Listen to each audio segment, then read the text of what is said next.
This is the Dog Savant Podcast with your host, Brett Endies.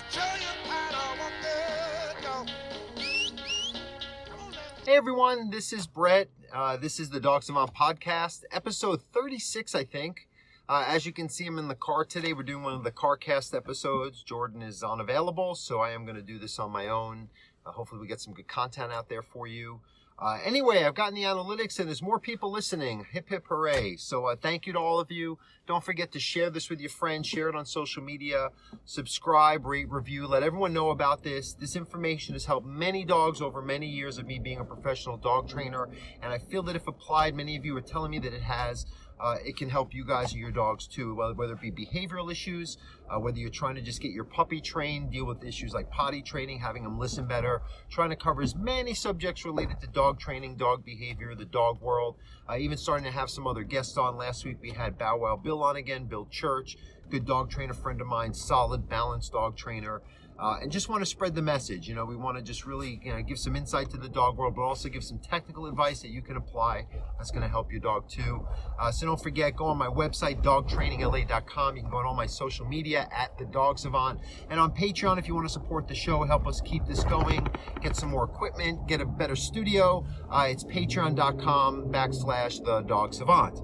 Okay, so I think we've done episodes on this before and certainly have talked about it, but I want to do more on separation anxiety. I get so many cases that come from this, and even last night I had a new case.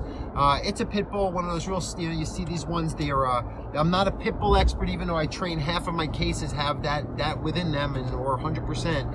And those gray ones, sometimes they have a little white on the chest. Really sweet usually, just as for some reason I find that their nature is really kind. But a lot of times you get separation anxiety.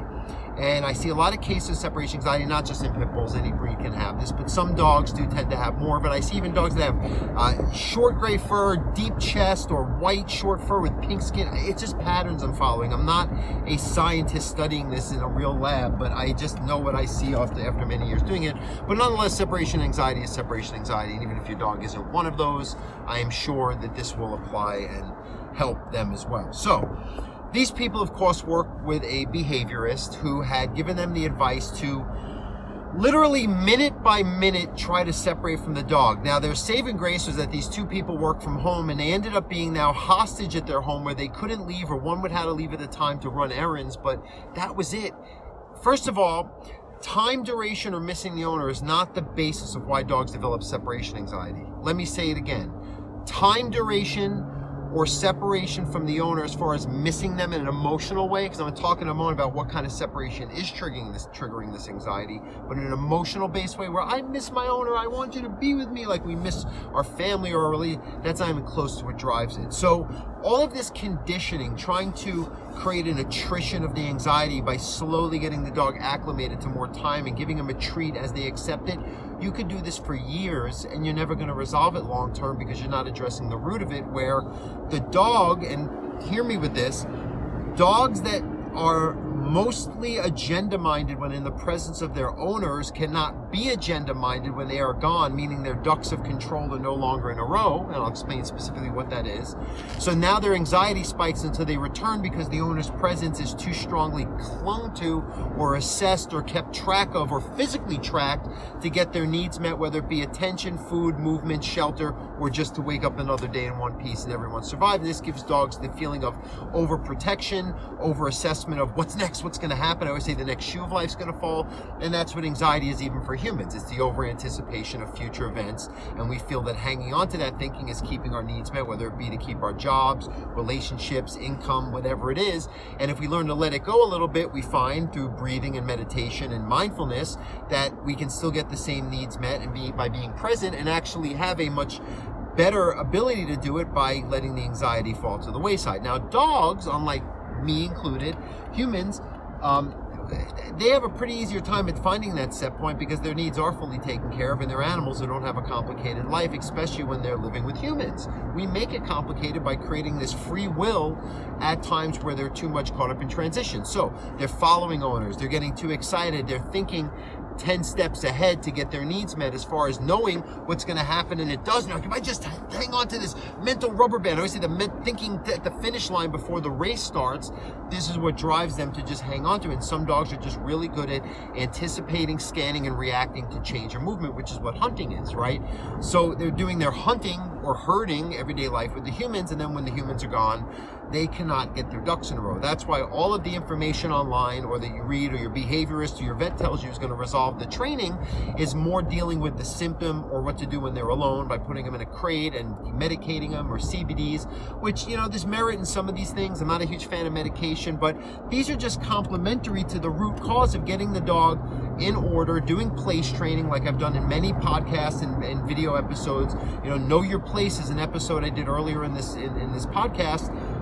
It really talks about how to create structure, give the dog the feeling that they're in the office and you run the company, and they're going to be there to get their paycheck, which is their basic needs met, and they're going to feel like they're falling back in life and doing their job in place and being more patient, more mindful. I say it's like meditation for dogs because they're creating a calmer, less anticipation-based way to get through their day. Even if it's following their owners from room to room too much, that is too much cling to the human condition that when you're gone, that cling cannot be assessed properly because they don't get any experience of that separation. And that's where the place training gets a dog to acclimate to being alone when you leave the room, and dealing with that lack of manifesting their FOMO, their fear of missing out issue, which all these dogs tend to have, which again, you can even get a dog that reacts too strong to guests, pulls on the leash, all from this kind of wiring. This is the sensory processing root cause of why dogs have behavioral issues that most trainers, especially the purely positive-minded ones, will deal with it as a symptom or not address at all, and the dog's going to have a life of perpetual misery.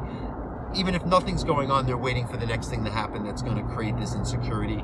And with animals, it's bigger life or death than we could ever imagine, even in our well-provided-for lives and worlds we create for them. I really hope I articulated that clearly. I know some of you people listen to what I say and you're like, what? Doesn't make sense? This isn't for you. You don't think in this way, so you can't get your head around it. I think that's what more emotional-based training is kind of pandering to, but unfortunately dogs are dogs and they are kind of complex and they think abstract.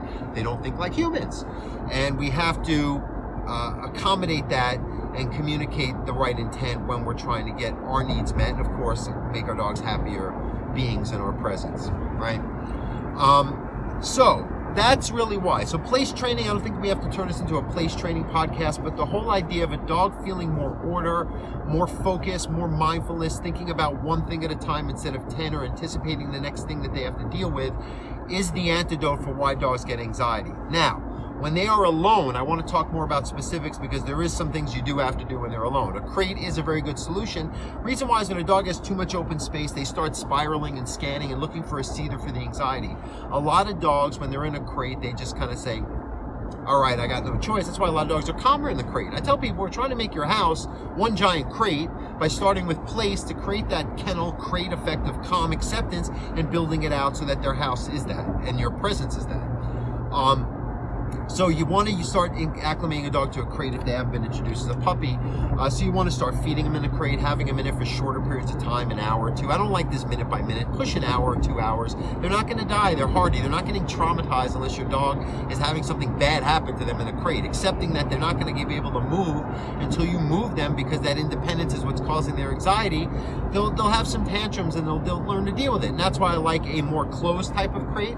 I like when they're alone to put the crate in a back part of the house. When dogs, I find, are in the front part of the house, again, the Brett observations after many thousands of instances seeing patterns, dogs that are more in the open front of the house, facing the door, facing windows, the exit points, they tend to they don't have as easy a time letting go of the anxiety because they're projecting like a compass points north, where they're in a quiet back room, basement, more calm, quiet, again, sensory deprived.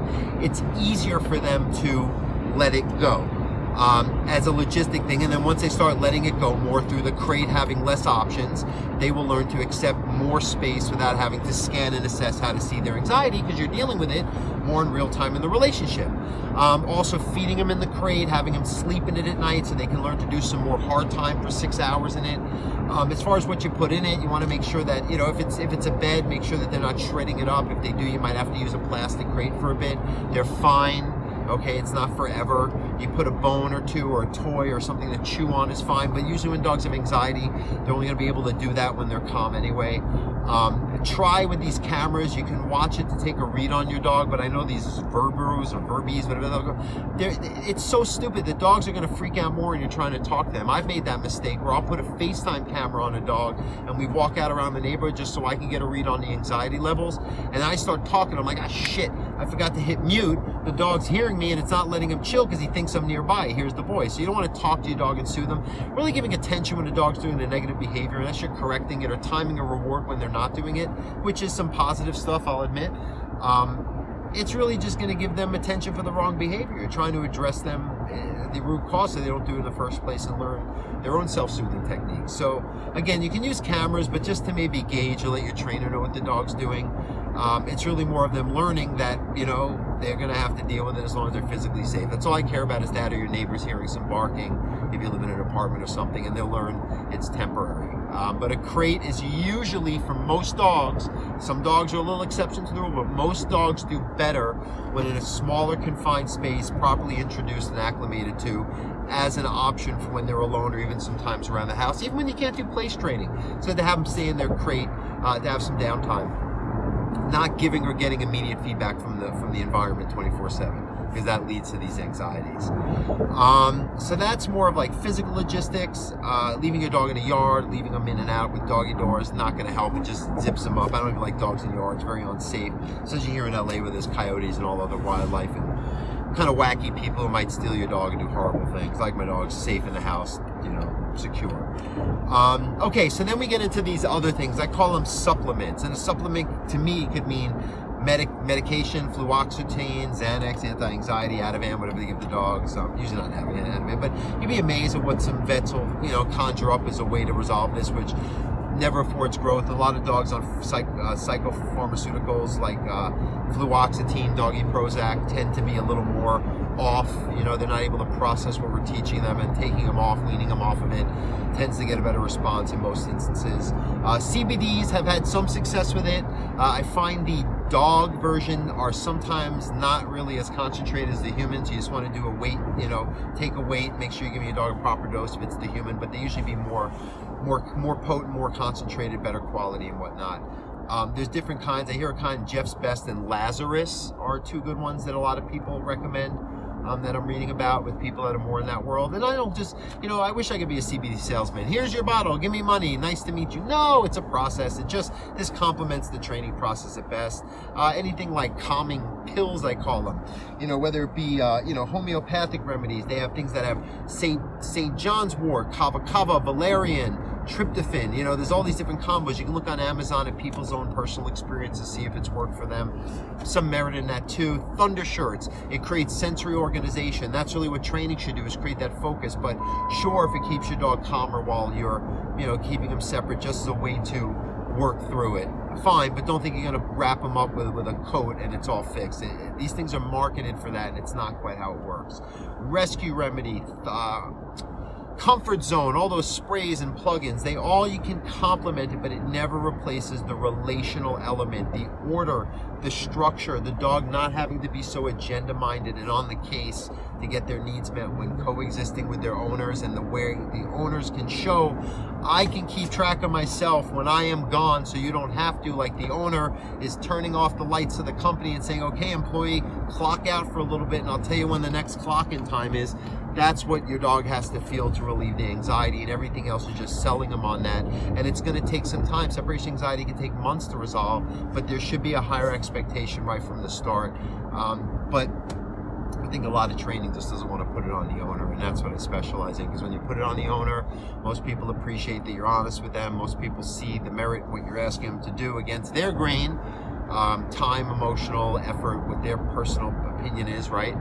To see the results. That's why when I meet an owner, I always say this, that I will never ask them to believe in what I do unless I show them the results and influencing their dog without bribing them or beating them, right? Jokingly half, but no, right? Your dog should feel that they're connected with a handler, and I want to demonstrate that. And I can usually do it in my first sit with an owner so that they feel comfortable working with me, and then of course taking the advice when I'm not there and applying it in themselves, because that's building trust in me as their teacher, and their dog has to trust me, step one, and they have to see that.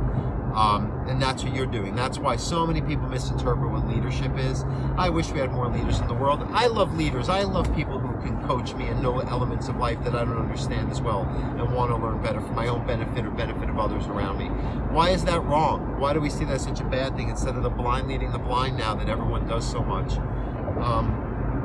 Big thing, you know, and Brett, I get off into these little side tangents, but everything with the dog issues is symbolic for human issues. That's why what I do is not a dog thing, it's a human thing.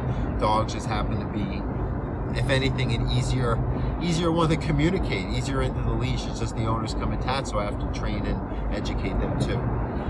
Okay, so that's separation anxiety. I think that is covering a pretty good way of articulating it. You go to the place training episodes again and look at how you can implement some of these exercises to help with the